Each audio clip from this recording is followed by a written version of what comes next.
On n'a pas le droit de se déplacer dans ce pays-là. Allez. C'est exagéré, hein? Non, non, du coup, c'est quoi votre problème? On n'a pas le droit de marcher dans ce pays. Ok,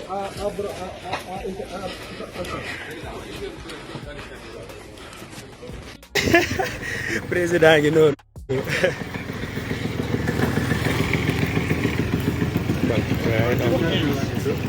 Good news.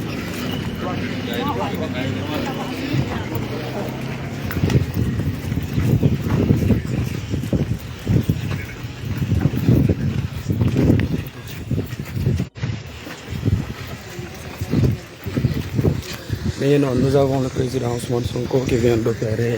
une petite visite, benn promenade bu ndaw bu mu def actuellement fii nii ci biir cité Kër Gorgui avec son ballon comme ni ngeen ko gisee à travers Bour News mais aussi Jotna TV def na le tour du quartier mu ngi nii di dellu si waat au niveau de son domicile. Vous le voyez en capuche donc da doon doxantu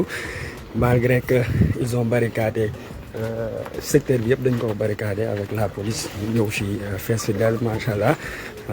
ak seen ay oto tëj kii yi tëj bunte yeeg yëpp président dafa génn dox comme un citoyen parce que itam la constitution moom moo ko permettre il a la liberté et surtout le droit de circuler librement amul dara lu ko mën a tere donc mi ngi noonu di jongle tey daal président tey daal sport la jël tey daal football la jël quoi donc c'est un peu ça le truc de manière très décontractée en capuche le président Ousmane Sonko mi ngi noonu Sénégal a ngi nii ànd ak gars yi di doxantu waaw feuse bu Bour News moom la passe bal bi noonu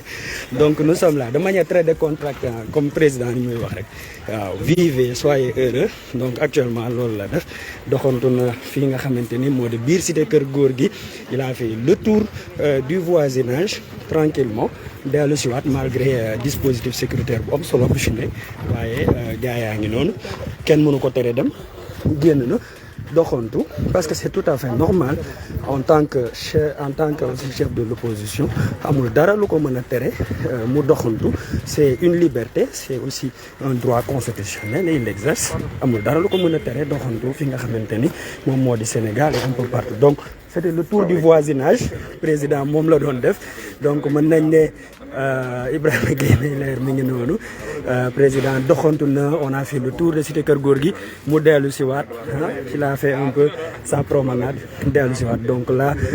on va se limiter un peu à ça ñu may ko mu dellu ci këram et après incha allah leneen lu ci mënti am après dinañ dellu si waat ñu wax leen ko wala ñu jox leen information boobu di jégalu bu baax ci qualité image yi waaye xam ngeen rek nu mu demee la le président Ousmane Sonko da doon génn di doxantu donc c'était un peu ça là il revient à l'intérieur de la maison il revient waaw mi ngi saafonte ak ay nitam des gens qui sont venus de voir donc c'était un peu ça Jotna News